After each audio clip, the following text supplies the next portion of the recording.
जब हम भविष्यवक्ताओं की किताब पर देख रहे थे, हमने कुछ पहलुओं को देखा और विशेषकर यशायाह नबी की किताब में हम थे और यशायाह नबी की किताब से देख रहे थे।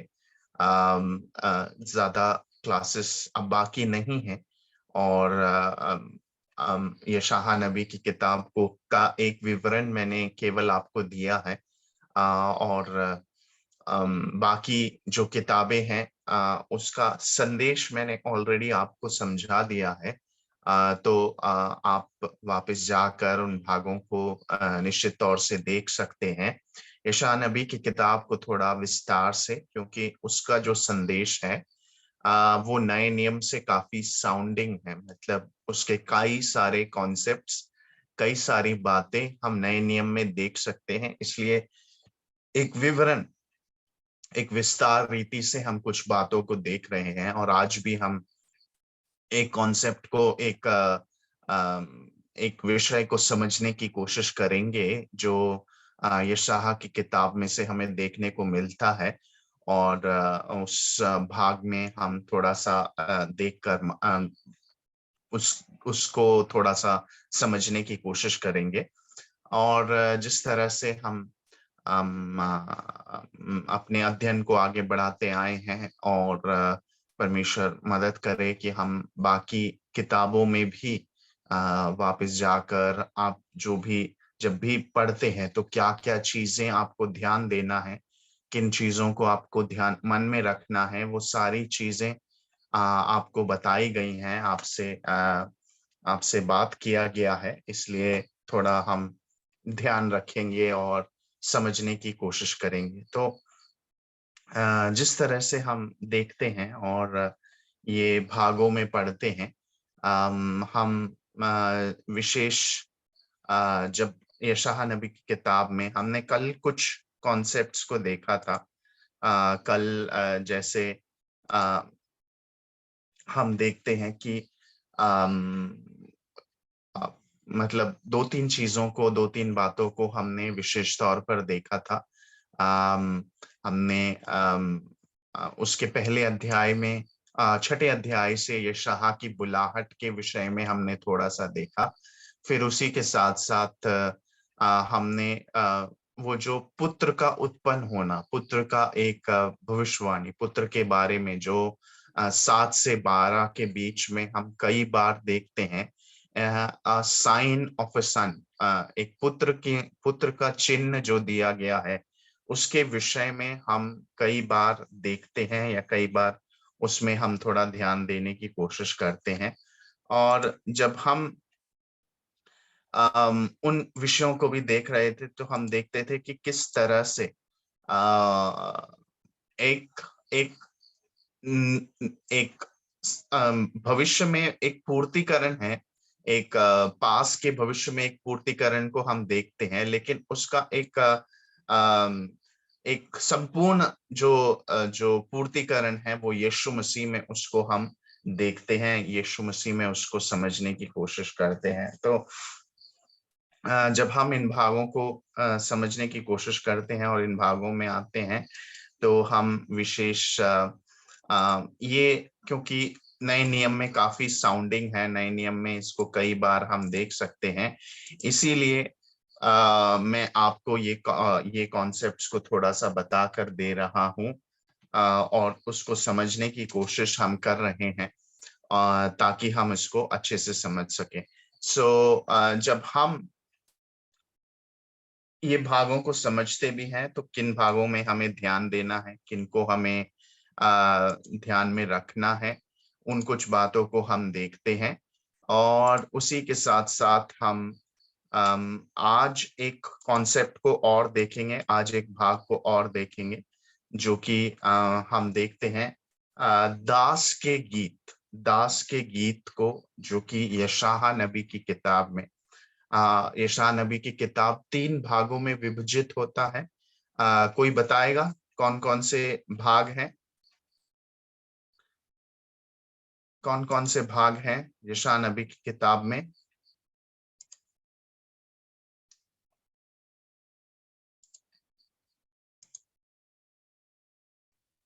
जय मसीह की।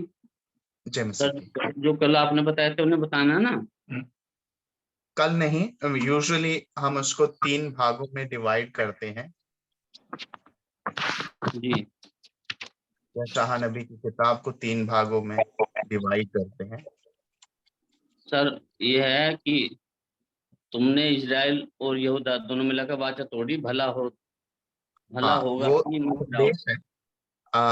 वो उसके संदेश को 3 भागों में 3 तरह से हम देखते हैं कि क्या क्या है। लेकिन यशायाह नबी की किताब को 3 भागों में विभाजित किया गया है। उसका रूपरेखा जब हम देखते हैं 1 से लेकर 39 अध्यायों में, जो कि हम देखते हैं परमेश्वर के अम, अम, न्याय के विषय में हम पढ़ते हैं। इस न्याय में यहूदा और इजराइल पर जो न्याय है उसको हम देखते हैं। उसी के साथ साथ हम अन्य राष्ट्रों में भी जो न्याय परमेश्वर अपना दिखाता है, सर्वाधिकारी है, उसको भी हमें पता चलता है।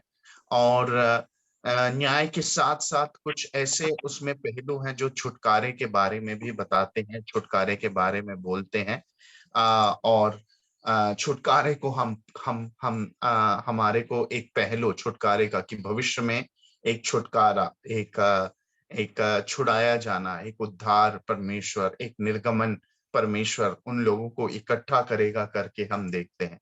40 से लेकर 55 तक फिर से हम देखते हैं कि परमेश्वर के उद्धार के बारे में, उसमें न्याय के पहलू है, लेकिन ज्यादातर ना 40 में जब हम आते हैं तो 40 की शुरुआत में ये एक अलग समय है। 40 से जब हम देखते हैं एक अलग समय है, क्योंकि जब हम 40 में आते हैं तो एक बंधुआई में गए हुए लोग और बंधुआई से वापस आए हुए लोगों को लिखे जाने वाला एक एड्रेस किया जाने वाला एक भाग की तरह हम 40 से देखते हैं। तो वहां पर उनको एक आशा दी गई है करके हम पहचानते हैं, आशा के बारे में बोलता है। और उसी के साथ साथ आशा के साथ साथ उनको नए एक एक सियोन सियोन की कई बार आवाज उठती है। सियोन में सियोन का एक शब्द या सियोन जहां परमेश्वर वास करता है, एक एक भाव हमें दिखता है जो कि 40 से लेकर आगे हम पढ़ते हैं। वहां पर न्याय के भी कुछ पहलू हैं, लेकिन हमें ज्यादातर एक छुटकारा, एक दास के द्वारा छुटकारा हमें मिलेगा करके दूसरे भाग में करते हैं। तो जब हम पढ़ते हैं या जब हम इस भाग में आते हैं तो विशेषकर हम ये देखते हैं कि 40 से लेकर 55 के बीच में 4 दास के गीतों का वर्णन किया गया है। दास के गीतों का जो बखान किया गया है, 4 दास के गीतों का बखान किया गया है। और जब इस भाग को हम देखते हैं या समझने की कोशिश करते हैं तो वो 4 भाग कौन कौन से हैं? ये परमेश्वर अपना उद्धार लोगों को देगा, अपना उद्धार किस तरह से लोगों पर प्रकट करेगा, वो एक दास के द्वारा होगा। ये दास कैसा होगा करके जब हम देखते हैं तो वो दास के बारे में क्या क्या बताया गया है, उन कुछ भागों को हम इन इन इन स्पेशली 40 से लेकर 55 के बीच में 4 दास के गीतों को हम देखते हैं। तो वो कौन कौन से दास के गीत हैं यार, ये दास कौन है करके जब हम देखते हैं और ये दास इतना महत्व क्यों रखता है, ये दास का क्या महत्व है करके जब हम पहचानते हैं, क्योंकि ये दास का मसीहा से बहुत ही एक गहरा संबंध है। मसीहा से जुड़ा हुआ, मसीहा मसीहा जो होगा वो किस तरह का मसीहा होगा, अगर हम देखते हैं या पहचानने की कोशिश करते हैं तो हमें पता चलता है कि वो दास इस तरह से होगा या दास इस तरह से कार्य करेगा, या उसके द्वारा जो बातों को होने के लिए बोला गया है वो कैसा होगा करके परमेश्वर लोगों को बताता है। तो 4 दास के गीतों को हम यहाँ पर देखते हैं, विशेषकर 4 दास के गीत जो कि हमें देखने को मिलते हैं वो ये हैं। 4 कौन कौन से हैं आप लोग नोट डाउन कर सकते हैं। 42 का 1 से लेकर 7 में हम देखते हैं। फिर 49 का 1 से लेकर 6, 50 का 4 से लेकर 10 और 52 का 13 से 53 का 12 तक। ये 4 भागों को हम विशेषकर दास के गीतों में हम देखने की कोशिश करते हैं या उसको पहचानने की कोशिश करते हैं। सो वी सी दोज 4 ना सेक्शंस, ये 4 भाग है जो कि हम इन जगहों पर देखते हैं और समझने की कोशिश करते हैं कि किस तरह से ये दास ना, कई बार इस दास को जो इस्तेमाल, इस दास का स्वरूप जो इस्तेमाल किया गया है, कई बार याकूब से वो संबंध रखता है या इज़राइल से, एक झुंड से वो संबंध रखता है। लेकिन कई बार इसको एक व्यक्ति की तरह देखा गया, इसको एक समाज या झुंड की तरह नहीं, इसको एक व्यक्ति की तरह देखा गया है जब हम समझने की कोशिश करते हैं। तो when we come to this, yes, हाँ,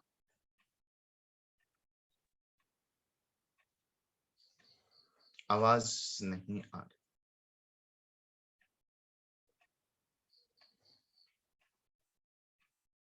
एक मिनट में आपकी आवाज दोबारा बोलेंगे?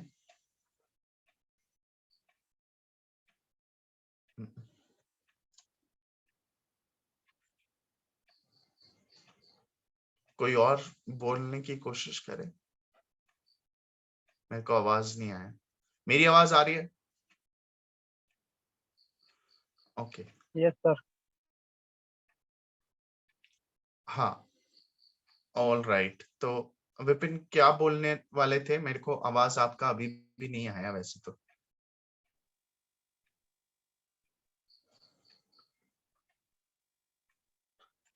नहीं है, आवाज नहीं आ रहा, आवाज नहीं आ रहा। आप लोगों को सुनाई दे रहा है उनका आवाज? No sir. नहीं सर। नो सर, नहीं आ रहा।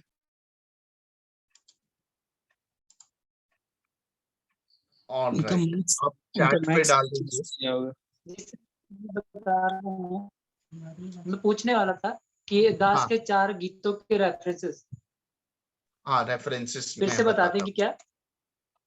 या रेफरेंस बताता हूँ। मेरा आज लैपटॉप थोड़ा सा दिक्कत दे रहा है, वो कनेक्ट नहीं होने की कोशिश कर रहा है। मैं जो स्लाइड दिखाने वाला था वो हो नहीं रहा है। जो रेफरेंसेस हैं, ये दास के गीत के जो रेफरेंसेस हैं वो है 42 से लेकर 42 का 1 से लेकर 7 तक, 49 का 1 से लेकर 6 तक, 50 का 4 से लेकर 10 तक, 54 से और 52 का 13 से लेकर 53 का 12 तक। वो एक भाग है। ये 52 का 53 का 12 तक। 52 का 13 से लेकर 53 का 12 तक। ठीक। तो ये 4 भागों को विशेषकर हम देखते हैं कि किस तरह से ये 4 भाग हमें प्रभु यीशु मसीह के बारे में भी एक बहुत सुंदर पहचान हमें देते हैं करके हमें इन 4 भागों से पता चलता है। ये दास कैसा है? जब हम 42 पर आते हैं, 42 यशायाह नबी की किताब, उसका 42 अध्याय, उसका 1 से लेकर 7 को जब हम देखते हैं तो हम ये देखते हैं कि किस तरह से वो दास की पहचान क्या है, वो दास को किस तरह से देखा जाएगा जब हम देखते हैं। तो यशायाह 42 में जब हम आते हैं, वहां पर देखिए क्या लिखा हुआ है। यशायाह 42 में जब हम आते हैं तो वहां पर देखिए, वहां पर वो कहता है, मेरे दास को देखो जिसे मैं संभाले हूं, मेरे चुने हुए को जिससे मेरा जी प्रसन्न है, मैंने उस पर अपना आत्मा रखा है, वह जाति जाति के लोग लिए न्याय प्रकट करेगा।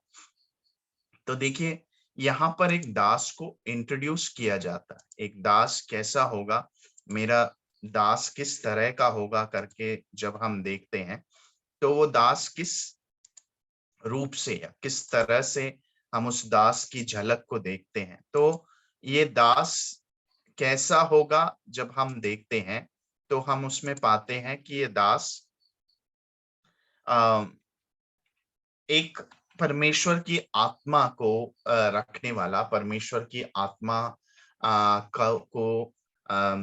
को लेकर चलने वाला, अ, मेरे दास को देखो जिसे मैं संभाले हूँ, मेरे चुने हुओं को जिससे मेरा जी प्रसन्न होता है, मैंने उस पर अपना आत्मा रखा है, वह जाति-जाति के लिए न्याय प्रकट करेगा। तो ये व्यक्ति किस तरह से होगा या ये दास किस तरह का होगा, उसमें हम देखते हैं कि यहोवा की आत्मा वाला, यहोवा का आत्मा उसमें बैठेगा या यहोवा का आत्मा उसमें वास करेगा करके वहां पर लिखा हुआ है। और वो राष्ट्रों में न्याय को स्थापित करने वाला होगा, जाति जाति के लिए न्याय प्रकट करेगा। तो ये क्या खासियत, इस दास की क्या खासियत को हम देखते हैं, तो सबसे पहले ये दास के जीवन में कि यहोवा का आत्मा उसमें होगा और वो राष्ट्रों पर, वो केवल एक इज़राइल पर या यहूदा पर नहीं, वरन जाति जाति लोगों पर अपने न्याय को प्रकट करेगा करके हम देखते हैं। और ये एक कॉन्सेप्ट जो कि यहोवा किस तरह का होगा, यहोवा कौन है ना, यहोवा जो ना परमेश्वर जो है, वो जातियों का न्याय करने वाला परमेश्वर, सर्वाधिकार रखने वाला एक परमेश्वर को की तरह हम पूरे यशायाह की किताब में हम उसको देखते हैं। यशायाह की किताब में जब हम आते हैं, तो यशायाह की पूरी किताब में हम इसको देखने की कोशिश करते हैं कि यहोवा को जातियों पर न्याय करने वाला, एक न्याय से कार्य करने वाले व्यक्ति के रूप में हम उसको देखते हैं या उसको समझने की कोशिश करते हैं। तो सबसे पहले भाग में, सबसे पहले जो हम इन भागों में देखते हैं, वो यही देखते हैं कि किस तरह से परमेश्वर अपने न्याय को या परमेश्वर का न्याय इन सारी जातियों पर जाहिर होगा करके हम इन भागों में देखते हैं। दूसरा, और फिर उसके आगे ना वो कैसा एक दास होगा, जब आप आगे पढ़ते हैं तीसरे आयत में जब हम आते हैं, वो कैसा है, वो कुचले हुए नरकट को वह ना तोड़ेगा और ना टिमटिमाती हुई बत्ती को बुझाएगा, वह सच्चाई से न्याय चुकाएगा, वह ना थकेगा ना हियाव छोड़ेगा जब तक न्याय को पृथ्वी पर स्थिर ना करे और द्वीपों के लोगों को उसकी व्यवस्था की द्वीपों के लोग उसकी व्यवस्था की बाट जोएंगे। नो, वो कैसा, वो कुचले हुओं का, जहां पर इज़राइल फेल हो गया है कि वो अन्याय में पड़े हुए, कुचले हुए, दबे लोगों को छुड़ाने का और उन पर दया करने का जो एक भाव, जो परमेश्वर का भी एक कैरेक्टर है जिसे हम देखते हैं। तो किस तरह से हम उसको देखते हैं कि वो कैसा एक चरित्र वाला, ये चरित्र भी किसका है, परमेश्वर का। परमेश्वर कुचले हुओं का न्याय चुकाता है, परमेश्वर दबे हुओं का, हारे हुओं का न्याय करता है करके हम ऑलरेडी उसमें देखते हैं। हम परमेश्वर के स्वभाव को यशायाह नबी की किताब में हम देखते हैं। तो इस तरह से एक व्यक्ति या इस तरह का एक दास का चित्र हम यशायाह नबी की किताब में हम देखते हैं। उसके बाद जब हम दूसरे एक भाग में आते हैं, जो कि 49 का 1 से 6 तक जब हम देखते हैं, तो ये दास क्या करेगा करके, ये दास के विषय में जब हम पढ़ते हैं 46 में जब हम आते हैं, तो उसमें हम देखते हैं कि ये दास है ना, वो उसके उसकी बुलाहट को हम देखते हैं और उसी के साथ साथ उसके सेवा कार्य को हम देखते हैं। उसके 49 में जब हम आते हैं, 49 का हम 1 से जब हम पढ़ते हैं, तो वहां पर उसमें देख सकते हैं, हे द्वीपों मेरी ओर कान लगाकर सुनो, हे दूर दूर के राज्यों के लोगों, ध्यान लगाकर मेरी सुनो। यहोवा ने मुझे गर्भ ही में से बुलाया है। जब मैं माता के पेट में था, तब उसी उस तब तभी उसने मेरे नाम बताया करके हम पढ़ते हैं। देखिए अगेन वो दास कैसा होगा, उसके बुलाहट के बारे में, उसकी कॉलिंग के बारे में वहां पर उसको साफ साफ हम सामने आते हुए देखते हैं। उसका कॉलिंग क्या है या वो किस तरह का व्यक्ति होगा करके हम यहाँ पर देख सकते हैं। तो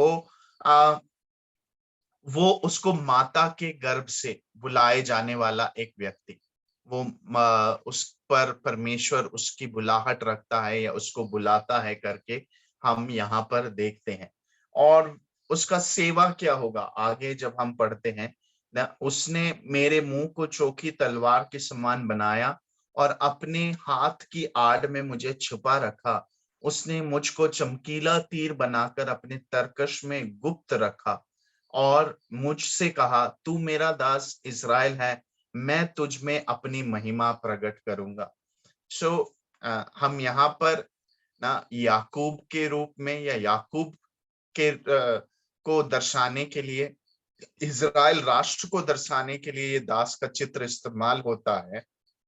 लेकिन उसी के साथ साथ हम देखते हैं इजराइल जो जिस तरह से उसको स्वभाव करना चाहिए था, वो उस तरह से नहीं बन पाया, वो फेल हो गया, जिसकी वजह से परमेश्वर ने अपने पुत्र को या अपने दास को भेजा, जो धरती पर न्याय और इस तरह से कार्यों को करेगा करके अपने सेवा को पूरा करेगा। उसकी सेवा क्या है, एक पुनर्स्थापना, वो इजराइल को पुनर्स्थापित करेगा, अन्य जातियों का उद्धार का कारण बनेगा। जब हम उसके जब हम उसकी 6ठी आयत में आते हैं, देखिए वो एक अन्य जातियों के लिए, जाति केवल एक पर्टिकुलर जाति के लिए नहीं, सभी जातियों के लिए उसने मुझको ये भी कहा है, यह तो हल्की सी बात है कि तू याकूब के गोत्रों का उद्धार करने और इजराइल के रक्षित लोगों को लौटा ले आने के लिए मेरा सेवक ठहरे। मैं तुझे जाति जाति के लिए ज्योति ठहराऊंगा कि मेरे उद्धार पृथ्वी में एक ओर से दूसरी ओर तक फैल जाए। देखिए वहां पर हम साफ रीति से देखते हैं ये दास कैसा होगा, इजराइल का उद्धार जो कराएगा, उसी के साथ साथ जाति जाति के लोगों के लिए वो उद्धार का कारण ठहरेगा। He will be the light to all ना, ये ज्योति जो कि हम यूहन्ना रचित सुसमाचार में ये ज्योति जो इस्तेमाल होती है ना, पर प्रभु यीशु मसीह को एक ज्योति की तरह दिखाया गया है ना, एक अन्य जातियों के लिए एक ज्योति की तरह ठहराया गया है, लाइट टू द जेंटाइल्स।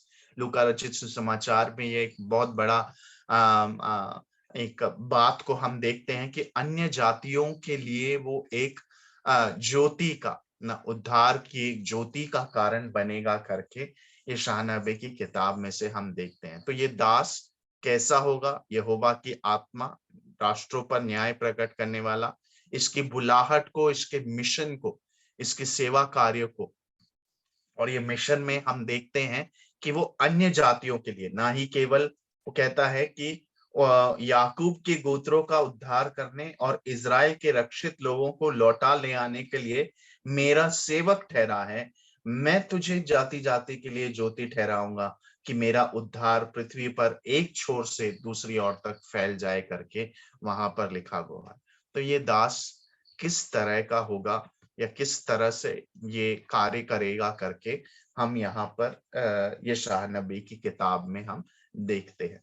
उसके बाद जब हम 50 में आते हैं, 50 अध्याय 50 में जब हम आते हैं, उसमें भी हम 4 से लेकर 10 तक जब हम पढ़ते हैं, ये दास किस तरह से होगा ना, और यहाँ पर लिखा हुआ है कि वो प्रभु यहोवा ने मुझे सीखने वाले की जीभ दी है कि मैं थके हुओं को अपने वचन के द्वारा संभाले जानूं।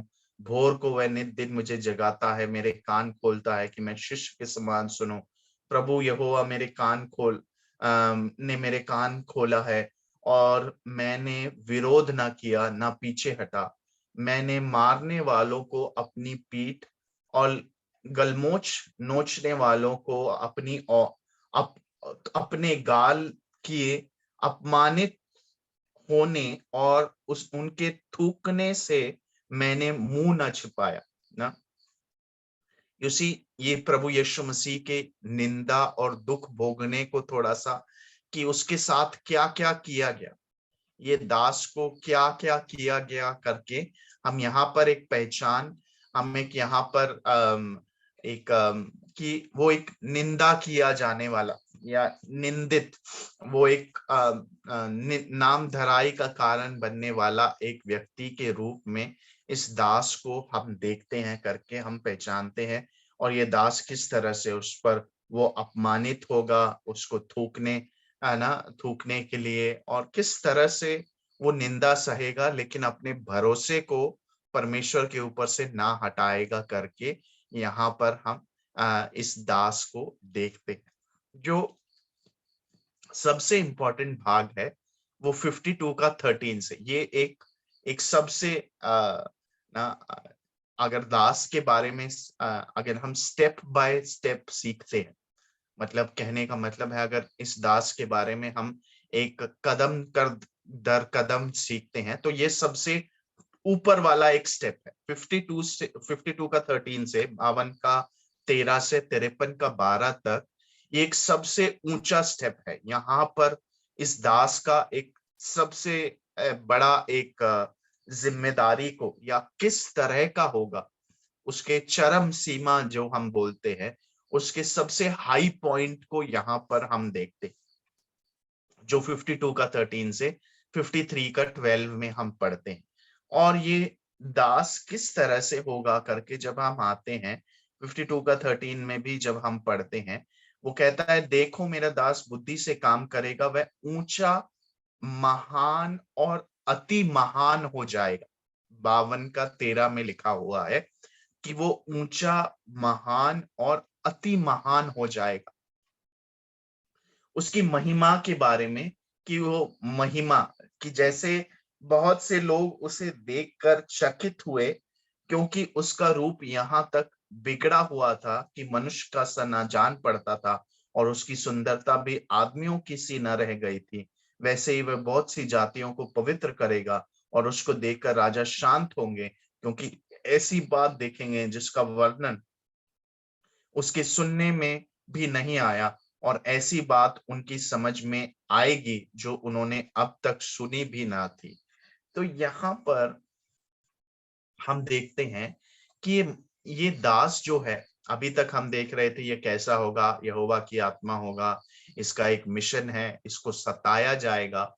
और यहाँ पर हम देखते हैं कि इसकी महिमा, ये दास बुद्धि से काम करेगा, वह ऊंचा, महान और अति महान किया जाएगा करके परमेश्वर का वचन वहां पर हमें सिखाता है या वहां पर कहता है। उसी के हम 53 अध्याय में भी जब हम जाते हैं तो जब हम 12 आयत को पढ़ते हैं तो वहां पर भी इस तरह से कि परमेश्वर उसके साथ या वो किस तरह से महान किया जाएगा करके वहां पर हमें देखने को मिलता है ना। वो 12 में जिस तरह से शुरू होता है, वो कहता है, इस कारण मैं उसे महान लोगों के संग भाग दूंगा और वह सामर्थियों के संग लूट बांट लेगा ना। यहाँ पर हम देखते हैं, लेकिन क्योंकि वह अपने प्राण मृत्यु के लिए उंडेल दिया है, वह अपराधियों के संग गिना गया, तो भी उसने बहुतों के पाप का बोझ उठा लिया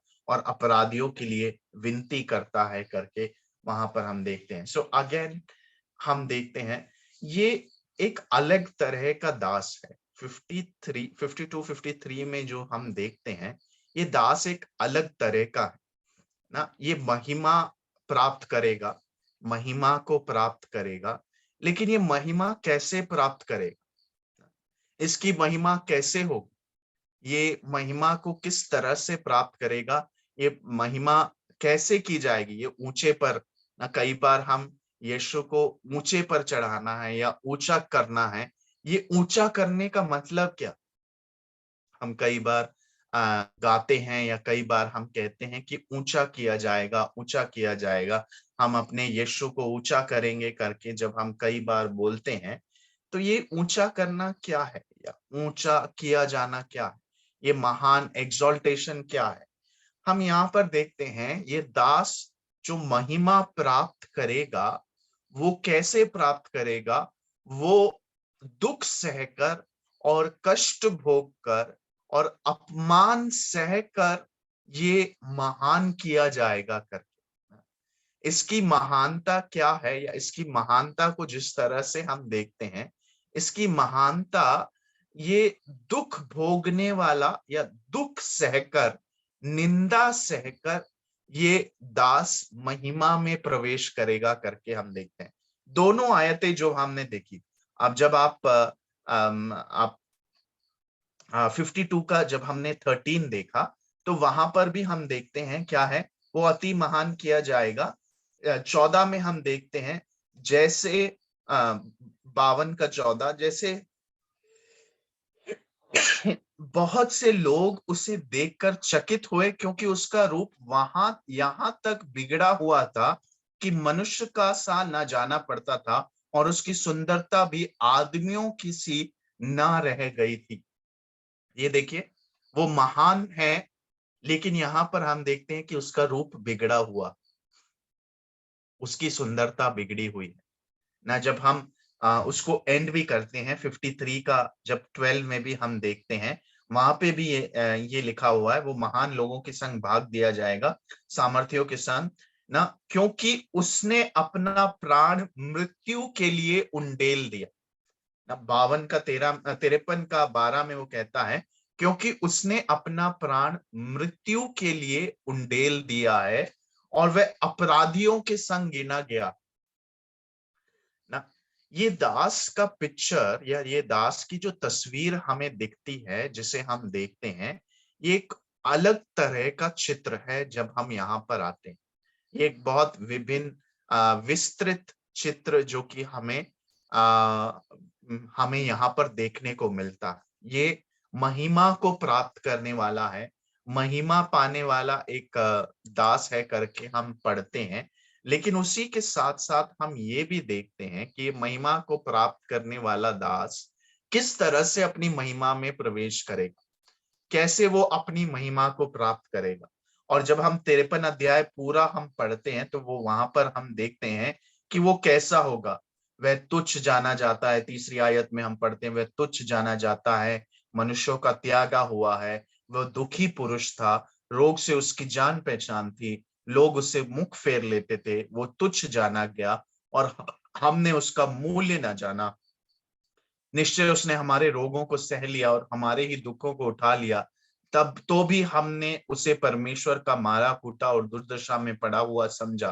परंतु वह हमारे ही अपराधों के कारण घायल किया गया, वह हमारे अधर्म के कामों के कारण कुचला गया, हमारी ही शांति के लिए उस पर ताड़ना पड़ी कि उसके खोड़े खाने से हम चंगे हो जाएं करके वहां पर लिखा हुआ है। तो ये एक बहुत क्लोज, बहुत ही नजदीक, प्रभु यीशु मसीह के जीवन के बहुत ही नजदीक आने वाला, और प्रभु यीशु मसीह के जीवन को वो किस तरह का दास होगा, वो कैसा एक दास होगा, वो अपनी महिमा में किस तरह से प्रवेश करेगा, वो दुख उठाकर, निंदा सहकर। और हम उसके पैशन में, प्रभु यीशु मसीह के उस पैशन में हम ये देखते हैं कि किस तरह से प्रभु यीशु मसीह ने दुख उठाकर अपनी महिमा में वो महिमा प्राप्त करी करके हम यहाँ पर पढ़ते हैं। सो दिस इज ना, ये एक चित्र है। कई बार जो लोग, यहूदी लोग जो मसीह में विश्वास नहीं करते हैं, यीशु में विश्वास नहीं करते हैं, वो डेलिबरेटली इस अध्याय को अपनी किताब में से निकाल रखा है उन्होंने।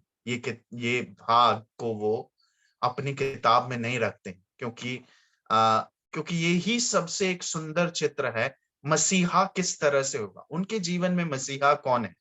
मसीहा जो दूसरों से लड़ाई करेगा, जो अपने राज्य को फेर ले आए या अपना पॉलिटिकल किंगडम स्थापित करेगा। मसीहा किस तरह का कि वो उसका शासन किस तरह से होगा, वो मंदिर बनाएगा या लड़ाई करेगा, युद्ध करेगा, ऐसा एक दास का चित्र या ऐसा एक मसीहा का चित्र वो नहीं कभी भी देखते कि जो दुख भोगेगा, मारा जाएगा, कुचला जाएगा, कूटा जाएगा। ये इस ऐसे एक दास को वो बर्दाश्त नहीं कर सकते। इसलिए वो कई बार ना ये भाग को वो लोग कई बार अपने बाइबल से निकाल देते हैं, या कई बार उसको वो 52 के बाद सीधा वो कई बार 54 में आते हैं और 53वां अध्याय वहां पर नहीं देखने को मिलता। लेकिन पुराने समय में ऐसा नहीं था करके हम बहुत अच्छी तरह से पहचान सकते हैं, क्योंकि जब हम नए नियम में आते हैं तो हम देखते हैं एक गैर यहूदी जो खोजा, जो इथियोपिया से आया, प्रेरितों के काम उसका 8वें अध्याय में उसको हम देखते हैं। एक खोजा, एक गैर यहूदी जो परमेश्वर पर विश्वास करता है, परमेश्वर का भय मानने वाला एक व्यक्ति है। वो व्यक्ति जब वापस मंदिर से जाता है तो वो कौन से भाग को पढ़ रहा?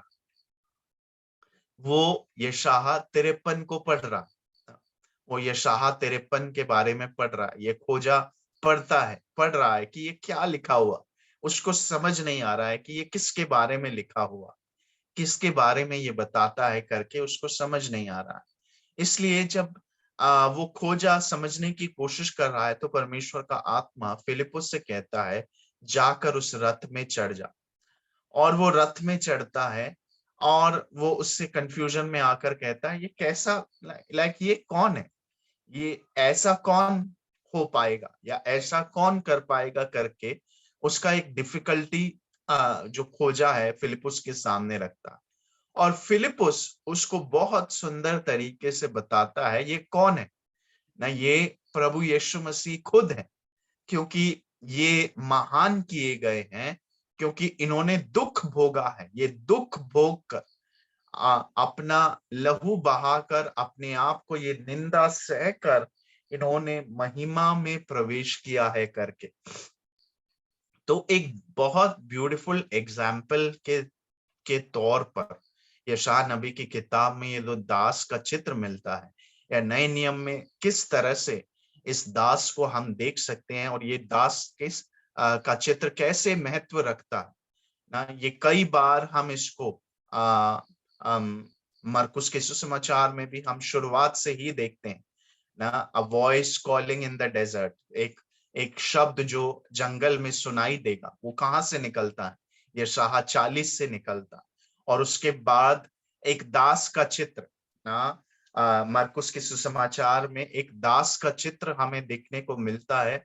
वो कहता है कि मनुष्य का पुत्र सेवा टहल करने नहीं, वरन आप सेवा करने और बहुतों की छुड़ौती का कारण बनने के लिए ना आया है करके हम देखते हैं। तो एक मरकुस के सुसमाचार में प्रभु यीशु मसीह को एक दास का स्वरूप, एक दास के चरित्र में उसको आते हुए देखते हैं। वो कैसा दुख भोगी दास होगा, दुख भोगने वाला एक दास होगा करके हम जिस तरह से देख सकते हैं और पहचानते हैं, हम इस दास के बारे में पढ़ते हैं। सो नाउ व्हेनेवर जब हम ये भविष्यवाणियों को देखते हैं, ये दास के गीत क्या महत्व रखते हैं, ये किस तरह से ना, कई बार ये दास एक समाज को प्रकट करता है।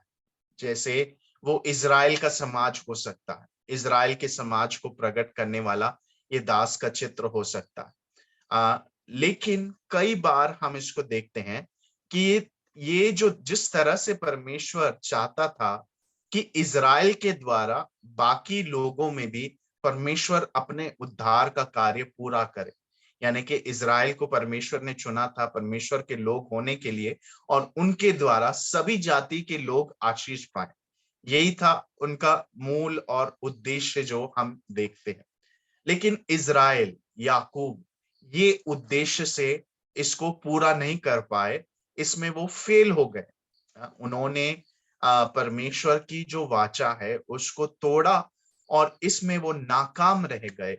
और फिर परमेश्वर इज़राइल, जो परमेश्वर की आज्ञा मानने वाला, जो परमेश्वर की वाचा को मानते हुए चलने वाला, जो उसके बताए हुए मार्गों को दूसरों पर प्रकट करने वाला, उसके उद्धार को दूसरों पर प्रकट करने वाला व्यक्ति ऐसा कौन होगा? इज़राइल की जो नाकामयाबी है, विफलताएं हैं, जो वो पूरा नहीं कर पाया, हम देखते हैं ये दास पूरा करता है। ये दास में उसको पूरा होते हुए देखते, और ये दास और कोई नहीं, प्रभु यीशु मसीह में इन बातों को हम पूरा होते हुए देखते हैं। जो नाकामयाबी, इसलिए प्रभु यीशु मसीह खुद कहते हैं, मैं सच्ची दाखलता हूं। मैं सच्चा, इस मतलब दाखलता का मतलब, दाखलता या दाख की बारी क्या है ना? इज़राइल का एक चित्र है, इज़राइल को दिखाती है कि दाखलता इज़राइल है, और इज़राइल जब दाखलता है या दाख है, तो इज़राइल का क्या महत्व है, वो किस तरह से प्रभु यीशु मसीह कहते हैं कि मैं सच्ची दाखलता हूं, जो मुझ में बना रहता है वो फल लाएगा करके परमेश्वर का वचन वहां पर कहता है। यूहन्ना रचित सुसमाचार में हम उसको देखते हैं।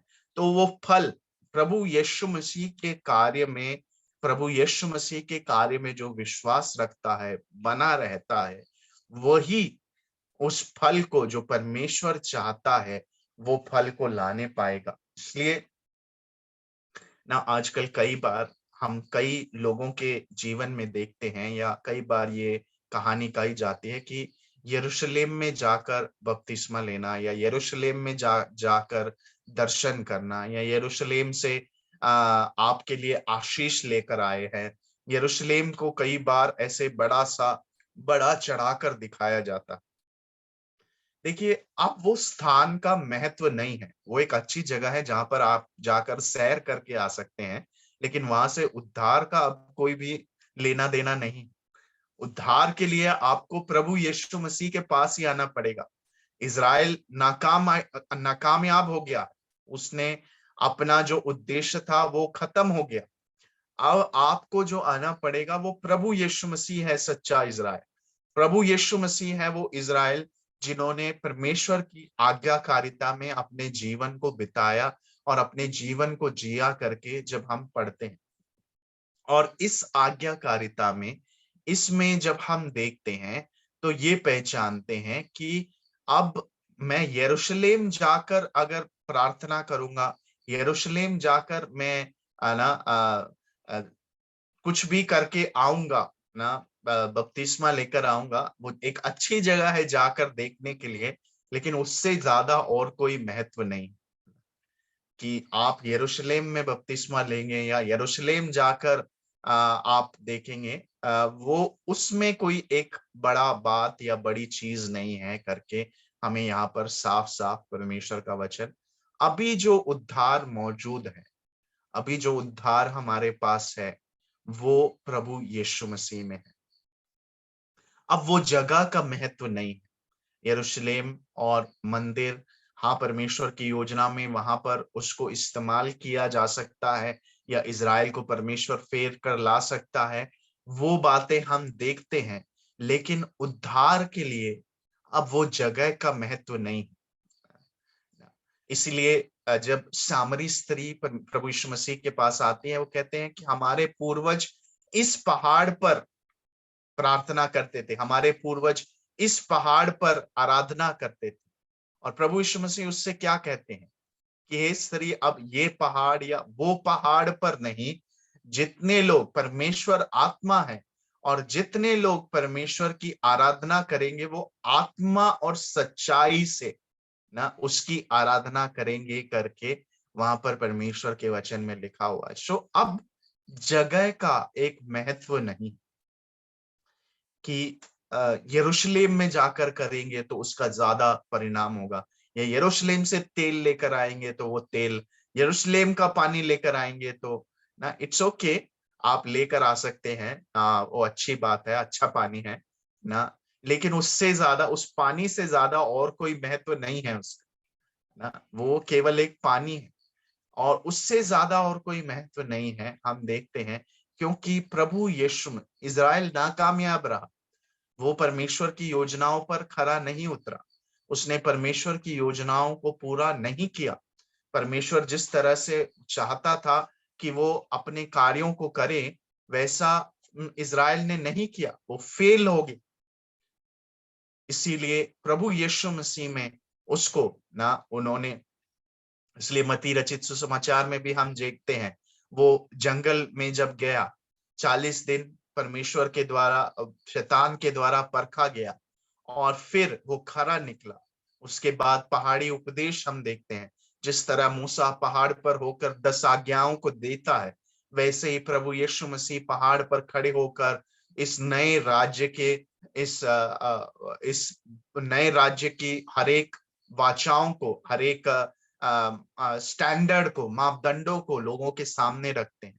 तो ये है ना, और फिर हम ये भी देखते हैं कि वो दुख भोग कर, इस दास की तरह, जहां पर जिसको दुख भोगना था और दुख भोग कर अन्य जातियों के लिए एक उद्धार की ज्योति बनना था, अन्य जातियों के लिए एक उद्धार का प्रकाश, एक ज्योति जिसको बनना था, वो नहीं बन पाए, जो कि प्रभु यीशु मसीह में हम देखते हैं, he was the light for the Gentiles, consolation for Israel. इसलिए वो लूका रचित सुसमाचार में एक एक एक व्यक्ति है जिसके गीत को हम इस तरह से देखते हैं।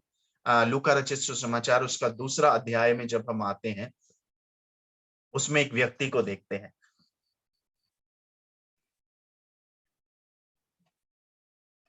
उसका 25 से लेकर जब हम पढ़ते हैं, वैसे तो 29 से उसका गीत को हम देखते हैं, लेकिन 25 से जब हम पढ़ते हैं तो वहां पर देखिए क्या लिखा हुआ। वहां पर लिखा, यरूशलेम में शमौन नामक एक मनुष्य था, और वह मनुष्य धर्मी और भक्त था, और इज़राइल की शांति की बाट जो रहा था, और पवित्र आत्मा उस पर था, और पवित्र आत्मा द्वारा उस पर प्रकट हुआ कि जब तक प्रभु के मसीह को ना देख ले, तब तक मृत्यु को ना देखेगा। वह आत्मा के सिखाने से मंदिर में आया, और जब माता पिता उस बालक यीशु को भीतर लाए कि उसके लिए व्यवस्था की रीति के अनुसार करे, तो उसने उसे अपनी गोद में लिया, परमेश्वर का धन्यवाद करके कहा, हे स्वामी, अब अपने दास को अपने वचन के अनुसार शांति से विदा करता है, क्योंकि मेरी आंखों ने तेरे उद्धार को देख लिया है, जिसे तूने सब देशों के लोगों के सामने तैयार किया है, कि अन्य जातियों को प्रकाश देने के लिए ज्योति, और तेरे निज लोग इज़राइल की महिमा हो। ना, देखा, he was the light to the Gentiles, वो अन्य जातियों के लिए प्रकाश देने के लिए एक ज्योति। ये कहां से आता है ना, कैसे पता चलता है ये मसीहा कौन होगा, क्या क्या काम करेगा? तो प्रभु यीशु मसीह की बुलाहट, उसके जन्म से ही, ये दास जो जन्म से ना माता के गर्भ से बुलाया हुआ है, ये जन्म से ही परमेश्वर की बुलाहट, सेवा कार्य क्या करेगा, अन्य जातियों के लिए एक प्रकाश, एक ज्योति का कारण बनेगा, इज़राइल को फेर लाएगा, वो जाति जाति के लोगों से इज़राइल को वापस पुनः स्थापना का एक संदेश। परमेश्वर आने वाले समय में अपने लोगों को फेर लाएगा करके एक संदेश, जो कि यहाँ पर इन भागों में हम देखते हैं। So this is what we see ना, ये दास किस तरह से होगा, ये दास के गीतों का क्या महत्व है, ये किसको हमारे सामने प्रकट करते हैं, ये सारी बातों को हम यहाँ पर देखते हैं और समझने की कोशिश करते हैं। तो मैं जिस तरह से आप लोगों को ये भाग को या ये सेक्शन को आप लोगों को दिखाना चाहता था कि किस तरह से ये दास के गीत, and this comes in the second section, मतलब 40 से लेकर 66 तक के भाग में, जहां पर लोगों को परमेश्वर अपने छुटकारे के लिए तैयार कर रहा है, एक उद्धार का, पुनर्स्थापना का एक संदेश लोगों को देता है। और जब तक ना, विशेषकर जब हम 56 से लेकर 66 तक देखते हैं यशायाह नबी की किताब में, और जब तक ये व्यक्ति ना, ये दास ना आ जाए, तब तक, जब तक परमेश्वर इस पुनर्स्थापना के कार्य को ना कर ले, तब तक धार्मिकता से अपने जीवन को बिताना है करके 56 से लेकर 66 तक का संदेश है कि जब तक ये पूरा ना हो जाए, जब तक परमेश्वर अपने दास को अपने लोगों के बीच में ना ले आए, जब तक वो अपने दास को इनको इसको प्रकट ना करे, तब तक परमेश्वर चाहता है कि वो लोग धार्मिकता से जिए, अन्याय ना करे, और ना वापस आने वाले लोग भलाई करके और अद्भुत रीति से, मतलब किस तरह से उनको जीना है करके वहां पर साफ साफ उन्हें संदेश दिया जाता है। तो इस तरह से हम इस भाग को बनते हुए ये दास के गीतों का महत्व, ये आप नए नियम में इसको बार बार देखेंगे, यशायाह नबी की किताब में से इनको लेकर किस तरह से हम इसको समझ सकते हैं। ये दास का चित्र, ये प्रभु यीशु मसीह के जन्म से 700 साल पहले, करीबन 700 साल पहले इसको बोला गया, बताया गया और प्रभु यीशु मसीह के बारे में भविष्यवाणी की गई। इसलिए हम यहाँ पर ये भी देखते हैं कि प्रभु यीशु मसीह का आना एक अचानक हुई घटना नहीं, कि कोई गलती से मर गया या गलती से उसने अपनी जान दे दी, या ये पॉलिटिकल सिनेरियो का शिकार हो गया ना, राजनीतिक जो घटना हो रही थी उस समय लोगों का शिकार बन गया, या धार्मिक लोगों ने इसको गलत समझकर इसका गलती से हत्या कर दिया। नो नो नो ना, ये कोई गलती से हुई प्रभु यीशु मसीह का जो जीवन है वो गलती से, या उसकी मृत्यु गलती से हुई घटना नहीं है कि शायद वो गलती से मर गया, नहीं, वो इसी के लिए बुलाया गया था, वो इसी के लिए अलग किया गया था, इसी उद्देश्य के लिए कि वो अपने प्राण को त्याग कर, वो अपने प्राण को उंडेल कर लोगों के लिए उद्धार का कारण बने, जातियों के लिए उद्धार का कारण बने। And that's what we see. So his death was not a mistake. उसकी मृत्यु एक गलती नहीं थी, या लोगों से गलती हो गया, या लोगों ने गलत समझकर उसको मार दिया करके नहीं, वरन वो परमेश्वर की योजना कि मेरा दास, परमेश्वर ने ऐसे ही कहा था कि मेरा दास इस तरह से महिमा में प्रवेश करेगा, उसकी महिमा इस तरह से होगी, वो महान ऐसे किया जाएगा, वो दुख भोग कर वो महिमा में प्रवेश करेगा। इसलिए हम अपने जीवन में एक शिष्य का जीवन भी जब हम टटोलते हैं, देखिए दुख भोगने के बिना हमारा कभी भी हम उसकी महानता में प्रवेश नहीं कर सकते, हम उसके आराम में, उसके रेस्ट में हम प्रवेश नहीं कर सकते। एक शिष्य को भी अपने गुरु के रास्तों में चलने के लिए बुलाया गया है ना, बिना दुख भोगे हम महिमा में प्रवेश नहीं कर सकते।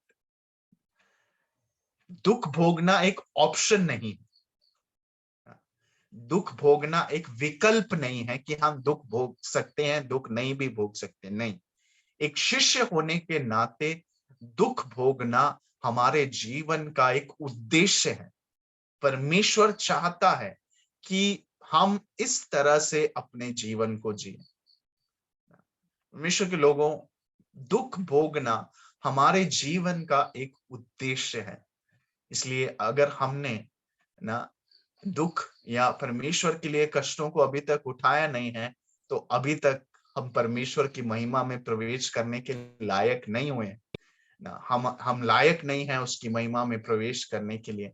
इसलिए ना मैं ये नहीं कह रहा कि हमें जबरदस्ती जाकर पंगा लेना है या मोल लेना है, कुछ ना अपने लिए मुसीबत मोल लेना है करने के बारे में नहीं बोल रहा मैं।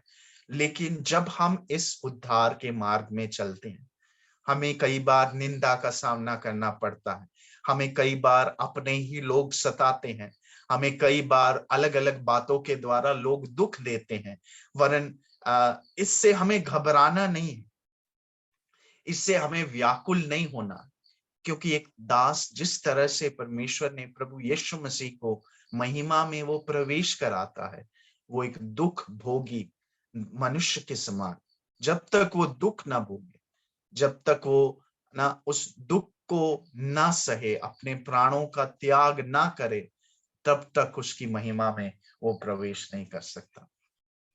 इसलिए मरकुस के सुसमाचार में भी हम कई बार अपने प्राण को अप्रिय जानना ना, अपने प्राण, अपना सब कुछ परमेश्वर के लिए दे देना, अपना सब कुछ परमेश्वर के लिए ना, ये अपने यीशु के लिए उंडेल देना करके एक संदेश, क्योंकि उसने भी वैसा ही किया।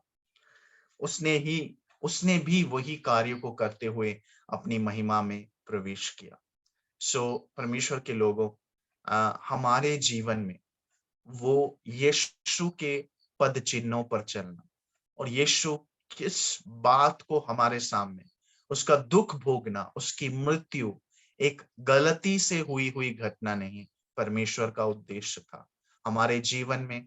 परमेश्वर जब हम अलग अलग रीतियों से लेकर चलता है ना, ये हमें महिमा में, हमारा महिमा के लिए हमारे को परमेश्वर तैयार कर रहा, हमारी महिमा के लिए परमेश्वर हमें हमें इन मुश्किल अवस्थाओं से, परिस्थितियों से लेकर चलता, ताकि हम उसकी महिमा में प्रवेश करने पाए। परमेश्वर हमें इन दिनों में इस तरह से ना, सब कुछ पा लेने के लिए नहीं, सब कुछ हासिल करने के लिए नहीं, वरन परमेश्वर के लिए अपने प्राण तक उंडेलने के लिए परमेश्वर हमको तैयार करें, अपने जीवन को उसके लिए उंडेलने के लिए परमेश्वर हमको तैयार करें। यही परमेश्वर का उद्देश्य है अपने दास के जीवन। ये दास, हाँ, इज़राइल था, लेकिन वो नाकामयाब हो गया। प्रभु यीशु मसीह ने उसको पूरा किया। आज इस समय पर वो हम जैसे लोगों को तैयार करता है कि हम इस तरह से उसके रास्ते पर चलते हुए हम उसकी महिमा में प्रवेश करने पाए। तो यही एक संदेश, ये दास के गीतों के द्वारा हमें पता चलता है, या एक संदेश जो हमारे सामने आता है। आज मैं यहीं पर मैं अपने समय को समाप्त करूंगा, क्योंकि मुझे एक और क्लास में इसके बाद बैठना है। तो अगर हमारे पास कोई सवाल है तो हम सवाल कर सकते हैं, नहीं तो हम आज की क्लास को समाप्त करके हम कल कुछ और भागों को, मैं सारे किताबों को नहीं ले पाऊंगा, लेकिन कुछ कुछ भागों को आपके सामने, ये कुछ कॉन्सेप्ट्स हैं जो नए नियम में हमें दिखते हैं, इसलिए मैं थोड़ा समय लेकर इनको समझाने की कोशिश कर रहा हूँ। ये सारी बातें आपको नए नियम में प्रभु यीशु मसीह के जीवन को जब हम समझते हैं, इसको हमें देखने को मिलेगा, और वो क्या बातें हमारे सामने प्रकट करता है वो सब हमें देखने को मिलता है। तो इसलिए आप ये भागों को निश्चित, इसलिए मैं ये थोड़ा समय लेकर इन भागों को आपके सामने रख रहा हूँ। परमेश्वर आपको आशीष दे। अगर कोई सवाल है तो आप पूछ सकते हैं, नहीं तो आज की क्लास को हम समाप्त करेंगे।